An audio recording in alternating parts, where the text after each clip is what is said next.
We start with a bout of casual racialisms, as a redneck asks an Asian bloke why he stinks of scorched meat. But turns out the local stench of roast beef is coming from a bunch of cattle that's been set alight by a giant fuck-off flying saucer. Anyway, after the opening titles, President Jack Nicholson weighs up his options after he's informed that the entire planet is surrounded by thousands of poorly rendered CG warships. And although his Army Chief General Decker wants to blow them to Kingdom Come, he instead asks Professor Pierce Brosnan what we know about them. And he just shrugs and says that because they're so advanced, they must somehow be peaceful because reasons. And Press Secretary Martin Short reckons that the people are going to love this totally mental shit. Later, we meet the prim and proper First Lady and her teenage daughter Taffy, whilst over in Vegas, an out-of-work ex-boxer is now reduced to cosplaying as an Egyptian in a cheap casino and doing a bit of cultural appropriation to earn a living. He then calls up his ex-wife, who worryingly says that their boys ain't been home in 2 nights. But he also just shrugs and goes back to work, cause I guess that 2 black boys staying out all night is pretty standard in big city life. Anyway, in the drinks area, local cowboy and casino owner Art Land and his eco-hippie floozy Barbara have a Barney in the bar. Whilst over in NYC, talk show host Sarah Jessica Parker seems more interested in drying her toenails than the fact that the current POTUS is interrupting her show to tell the world about aliens and stuff. And people all over the country are tuning into this momentous speech, including donut shop worker Richie Norris and even news journo Michael J. Fox, who's totally Sarah Jessica Parker's lover boy while also hates her yapping dog, and who's getting a bit jealous about his girlfriend getting an exclusive interview with the handsome Professor Pierce Brosnan, cause he can't really compete with a bona fide Bond bloke.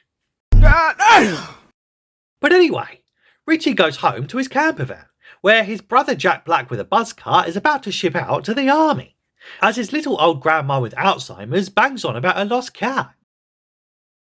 After the phony fakey Egyptian boxer's wife finds her 2 lost boys in an arcade shooting up virtual ETs, she drags them out and sends the 2 black boys to the back of the bus, whilst uber horny press sec Martin Short chats up a pair of saucy street slags. Nice.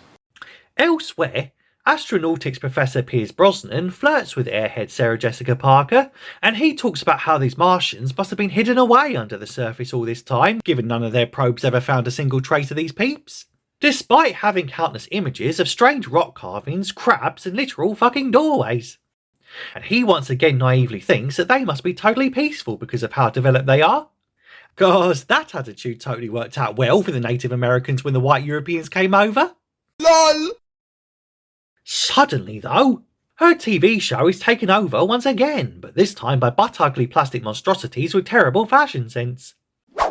No, not current-day Madonna. And despite having giant bulbous brains, proceed to speak utter garbled nonsense. And yes, exactly like Senator John Fetterman. So the White House arranges a press conference to calm people down, before some androgynous nutter starts triggering everyone again with a bout of casual transphobia, by asking if the Martians have 2 sexes like we do. But I guess you were allowed to get away with that in the 90s, back when we stupidly thought that sex was binary and men couldn't get pregnant. Lol, what wallies we were. Anyway, after Richie takes his grandma back to the old folks' home to listen to some banging tunes on an old record player, the Martians send meeting coordinates for out in the desert. So President Jack Nicholson tells the calmer military general to go meet him, instead of that warmongering raving bald lunatic who wants to shove a nuke up their little green asses.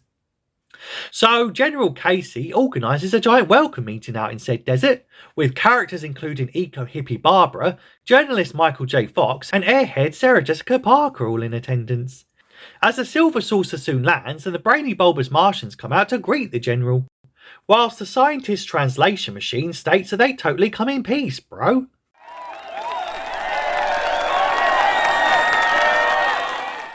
Well, that is until some fella releases a dove and they promptly crispy fry it because reasons.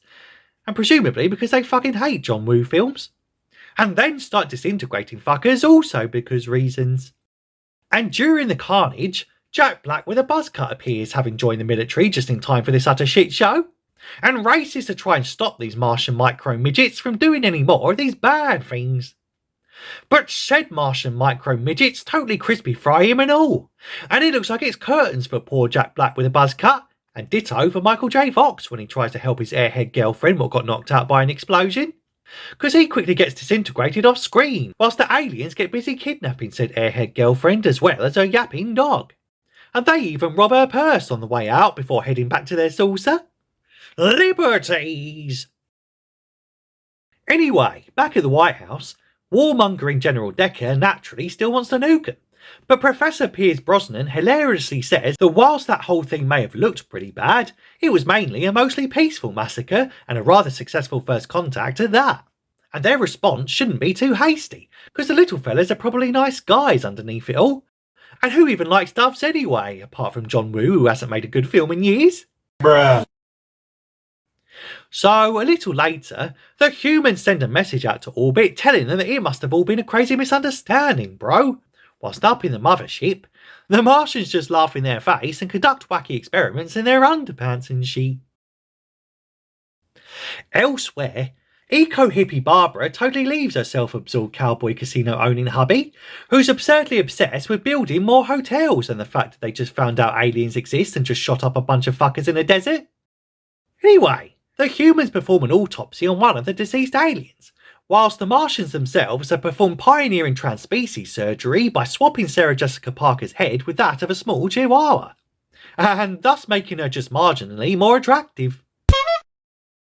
Meanwhile, the phony-faking ex-boxing Egyptian fella then checks in on his fam, and finally gets to speak to his kids, what love playing virtual alien shooting games and staying out on the streets for consecutive nights.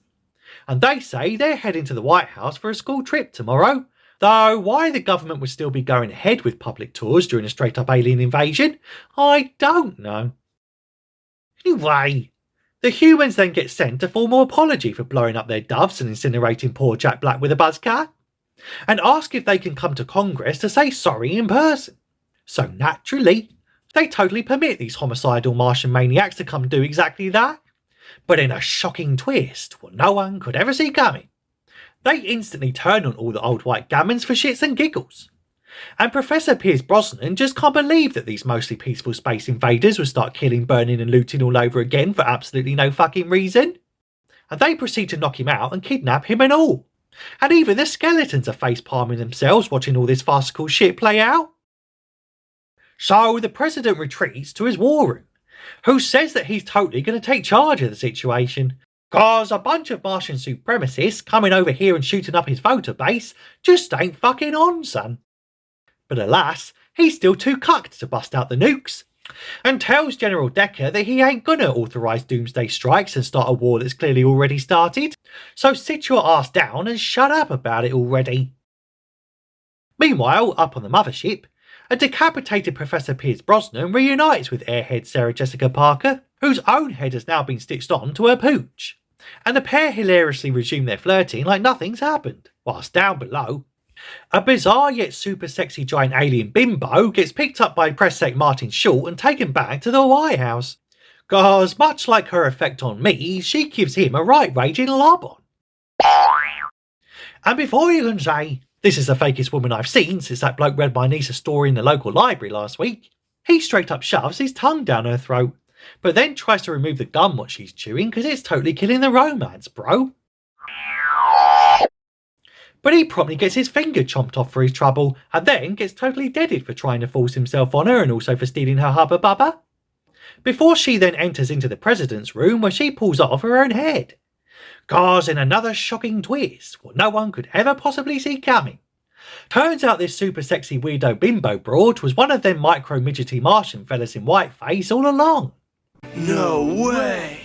And she then goes full CIA and tries to assassinate a sitting president, but just ends up killing his dog and taking him hostage, before said president fella soon gets rescued by Secret Service, despite them being the dopey buggers who let in an undercover homicidal alien disguised as a random bimbo in the first place without even performing a basic security frisk. Naturally, the Martians are incensed that their cunning plan failed worse than Hunter Biden's attempt to go in cold turkey for his plea deal. Bruh.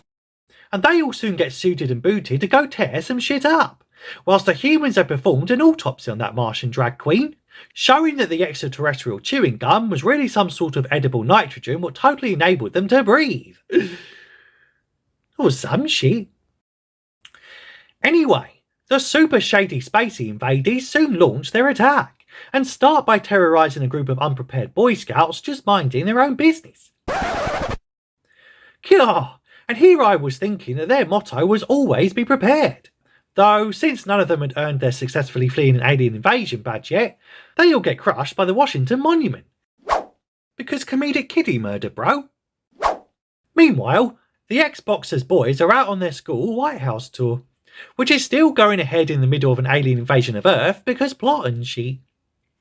But fortunately, they finally come into their own when they get to shoot real-life aliens outside of the arcade, and even get to save the prim and proper First Lady from hostile Martians before she finds herself underneath the Nancy Reagan chandelier and probably gets squashed flatter than Prince Elrond's face. And so does cowboy Art Land when the aliens blow up his new hotel halfway through his presentation, while said ex-boxer is now back in his Egyptian garb and being a right cultural appropriationist, as he then meets up with Barbara, so he can totally use her plane to get back to his family in Washington DC.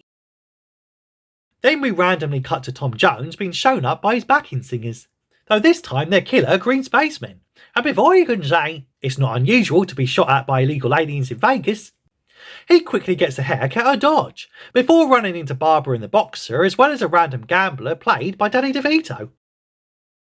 Elsewhere, General Decker finally gets a despondent and newly widowed President Jack Nicholson to sign off on the nukes already. But said nuke that's finally been dispatched is easily neutralised by some sort of foreign balloon gadget, which sucks up the thermonuclear explosion which the Martians then use to get high on. God damn! Anyway, after going full Roland Emmerich and blowing up famous landmarks from around the world and also perving on a couple porking in a caravan, the aliens destroy the Kansas trailer park, as Richie Boy escapes just in the nick of time now having lost his entire family in one day. Meanwhile, the random gambler played by Danny DeVito decides to sod off on his own, and immediately gets yeeted by a lone Martian who didn't want his stinking Rolex anyway. Okay. Richie then hot-tails it over to his granny's gaff, who stumbles in on them terrorising the elderly, and so naturally just mistakes them as NHS nursing home staff, before his granny's music starts playing out loud, which totally blows their mind. And quite literally. Whilst back in the war room, General Decker makes a last stand when the Martian King bursts in, so naturally, they zap him with a shrink ray before squashing him under their boot.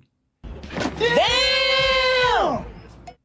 President Jack Nicholson then gives a moving speech, and the aliens proceed to get all emotional like right pussy old cucks. But turns out it was all just a ruse, and they end up penetrating him with the world's ugliest flag since the latest Alphabetti one dropped back in June. And whilst Barbara and the actual Tom Jones get to the plane, the phony fakey Egypt boy what loves a bit of boxing decides to do one of them self-sacrifice things, and starts smacking up a bunch of 4-foot brain boxes, kinda like the local bully did at my high school back in the day. And although the plane takes off, it looks like it's curtains for the #1 ancient Egyptian cosplayer what lets his boys stay out on the streets all night because reasons, whilst Richie starts blasting out some Justin Bieber, which makes all the super advanced alien believers lose their minds, again rather literally. And hilariously, up on the mothership, the severed noggins of Professor Pierce Brosnan and airhead Sarah Jessica Parker roll around on the floor, before finally getting a goodbye kiss as their ship crashes into a lake. Wowzers! What an incredible and highly relatable love story. Anyway, once the Martians are all confirmed dead and the day is totally saved, newly orphaned Taffy, who to be honest I totally forgot was even a thing in this film, presents a medal to equally orphaned Richie and his rip-rocking grandma, whose taste in music totally saved the entire planet and she. And we end with phony fakey Egyptian boxer dude returning home to his family after seemingly surviving a bare-knuckle Martian gangbang, as Tom Jones serenades a bunch of animals with his own banging tunes because reasons. And that's it. That's the movie. Man, that Timothy Burton fella really pulled it out of the bag with this one. I mean, what an absolute masterpiece. LOL! Though my favourite part was when we were introduced to weapons expert Jack Black with a buzz cut, assembling a machine gun whilst blindfolded in under 2 minutes, before he then gets himself killed when the clip falls out of his shooter right when he's confronting the little green supremacists. Go! But anyway, that's a plot and that's your lot. Considering that mail thing so you don't miss any future recaps. Tell me if you like this flick in the comments if you have time. And I'll see you in the next one.